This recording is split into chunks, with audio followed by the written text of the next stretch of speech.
Hello, my name is Maya Jones. Hello, Dr. Huff.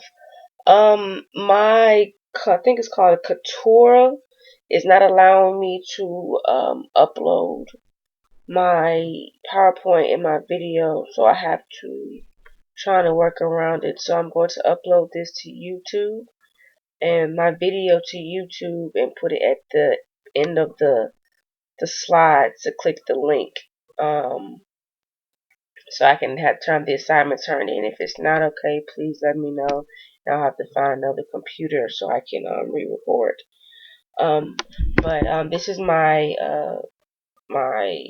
presentation on somatic disorder, somatic symptom disorder. I'm sorry.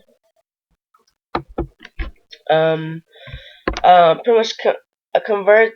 Jennifer was upon reading the when I was watching the video. Jennifer was diagnosed with conversion disorder, and conversion disorder is a mental condition in which causes blindness, paralysis, and other nervous system symptoms and stuff that can't things that can't be explained, as Jennifer was saying in her presentation on TED Talk, when she described her experience with that. Upon when I was first meeting if I first meeting Jennifer, how I would to speak with her, I will ask her, of course, what was her reasoning for coming. I'll ask her just to get a better understanding, get her feeling comfortable about what's going on, feeling comfortable. Um, I'll ask her how she feels at that moment, if she was having any symptoms, or she was tired, and just have her share her experiences with me. I also ask her how she feels mentally and physically. But one of the important questions I was asked was the times, about timing, as far as like when she first noticed the occurrences, how long have they been happening, are there any specific times when she has episodes, and the duration, how long does everything normally last. I'll also get the information on her family history to see if this is something that's in her family bloodline, if it's happened to someone else before. I will also ask if about her any traumatic experiences, anything that could have caused this, and also about her supports, like who supports her, being that she's been diagnosed with this disorder. As far as advocacy for her, be as her whether as her social worker, I would first, after the information gave me, I would also go into more research and familiarize myself with conversion disorder and look at certain things about the disorder, and in doing this in educating myself, I can then educate the medical team is working with her, so everyone is aware of what's going on and how to treat it, so we can all be on one accord. We can all work together and be on one accord. The biopsychosocial approach will be the best one. It was just because also it's the best fit for Jennifer, because it's inclusive for all types of fields, and it's good for ongoing care because it examines the biological, psychological, and the social factors that's affecting her.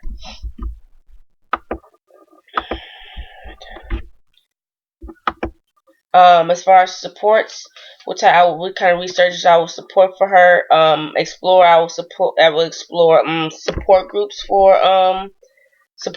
for Jennifer, and other social activities for people with conversion disorders, or somatic disorders. I will also, I will educate the family. I think that's one of the important ones as far as supports, is educate the family about how to help her, and also with themselves, how the family can adjust to this, and how they can be a better support system for Jennifer.